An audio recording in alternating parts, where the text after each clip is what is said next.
Hello, I'm Kevin Hayes, the Story Man. Welcome to the Nightly Bedtime Story Podcast, where you can hear a free bedtime story every night. Tonight's bedtime story is called The Snowball, and it was written by Maud Lindsay. I hope you like it.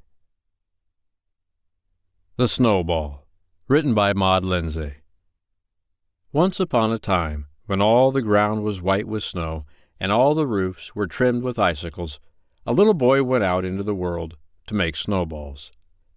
His mother wrapped him up so nice and warm from head to toe that you could scarcely see anything of him but the tip of his nose, and when the snowbirds that lived in his own front yard saw him, they did not know him.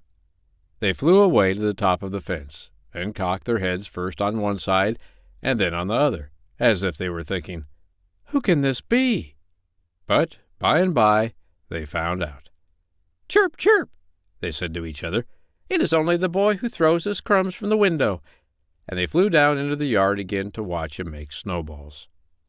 The little boy knew just how to make snowballs, and how to throw them, too, for he had seen his big cousin do it.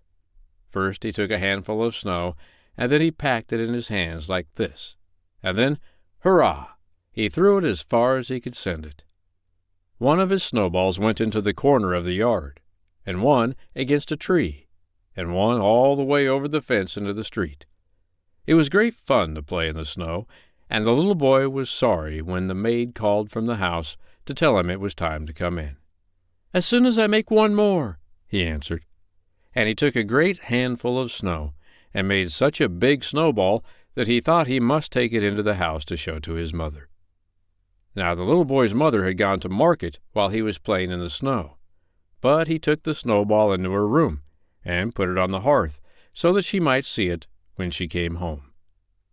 There was a bright fire burning in the grate, and it sounded just as if it were laughing, with its crickety-crackety, crickety-crackety, when the little boy put the snowball down in front of it. "Oh, what a nice big fire," he said, and he climbed up into the rocking chair close beside it to wait for his mother. "Rockety-rock, rockety-rock," said the rocking chair. "Crickety-crackety," laughed the fire, and the little boy was so comfortable and so warm that he went fast asleep on the cushions.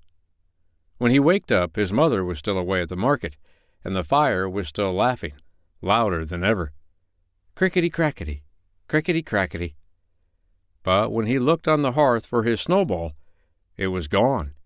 There was nothing there at all but a little pool of water.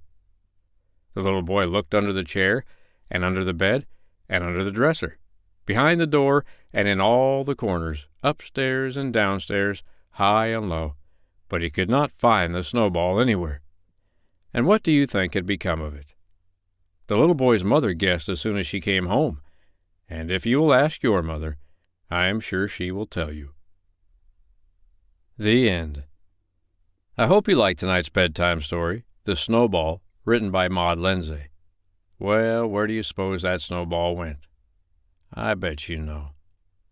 I'm Kevin Hayes, the Story Man, and I'll be back tomorrow night on the Nightly Bedtime Story Podcast to read you another bedtime story. But for tonight, good night.